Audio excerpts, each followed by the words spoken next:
കൊച്ചി ചെല്ലാനത്ത് വാഹന പരിശോധനയ്ക്കിടെയുണ്ടായ അപകടം സംബന്ധിച്ച് യുവാക്കളുടെ വാദം തെറ്റാണെന്ന് പോലീസ്. ബൈക്ക് ഓടിച്ച അനിലിന്റെ കയ്യിൽ പിടിച്ചു വലിച്ചിട്ടില്ല. അമിത വേഗതയിലെത്തിയ ബൈക്ക് പോലീസ് ഓഫീസറെ ഇടിച്ചു തെറിപ്പിക്കുകയായിരുന്നു. ഇതിന്റെ CCTV ദൃശ്യങ്ങളും പോലീസ് പുറത്തുവിട്ടു. യുവാക്കൾ മദ്യപിച്ചിരുന്നതായും Kochi city police commissioner Putta Vimaladitya പറഞ്ഞു. വെള്ളിയാഴ്ചയായിരുന്നു സംഭവം. വാഹന പരിശോധനയ്ക്കിടെ പരിക്കേറ്റ യുവാവിനെ പോലീസ് വഴിയിൽ ഉപേക്ഷിച്ചെന്നായിരുന്നു പരാതി.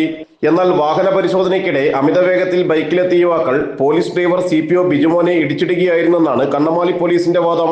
യുവാക്കൾ ബൈക്കിൽ വരുന്നതിന്റെയും ആലപ്പുഴ ചിട്ടിക്കാട് ഗവൺമെന്റ് ആശുപത്രിയിൽ എത്തുന്നതിന്റെയും CCTV ദൃശ്യങ്ങളാണ് പുറത്തുവിട്ടത്.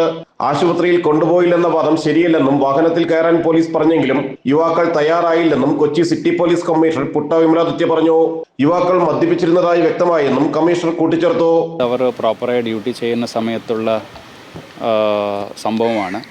എന്തായാലും അവർ ആ സമയത്ത് അവരെയും ഹോസ്പിറ്റലിലേക്ക് ജീപ്പിൽ മറ്റ് പോലീസുകാരെ കൊണ്ടുപോകുമ്പോൾ അവരെയും കയറാൻ പറഞ്ഞിട്ടുണ്ട്. അവർ കയറിയിട്ടില്ല എന്നതാണ് ഇപ്പോൾ മനസ്സിലായത്. അവരൊരു പരാതി കൊടുത്തിട്ടുണ്ട് ആലപ്പി ജില്ലാ പോലീസ് മേധാവിക്ക്. ആ പരാതി എനിക്ക് ലഭിച്ച് കിട്ടിയിട്ടുണ്ട്. അത് പ്രോപ്പറായിട്ടുള്ളൊരു അന്വേഷണം നടത്തിയിട്ട് ആവശ്യമുള്ള നടപടികളുണ്ടാവും. ഈ ഒരു വിഷയത്തിലൊരു കേസ് കൂടി എടുത്തിട്ടുണ്ട്. ആ കേസ് ശരിയായ രീതിയിൽ അന്വേഷിക്കും. കൃത്യനിർവഹണം തടസ്സപ്പെടുത്തിയതിനും വാഹനമിടിച്ച് തെറിപ്പിച്ചതിനുമാണ് ബൈക്കോടിച്ച അനിലിനും പിന്നിലിരുന്ന സുഹൃത്ത് രാഹുലിനുമെതിരെ പോലീസ് കേസെടുത്തത്. ജനം, കൊച്ചി.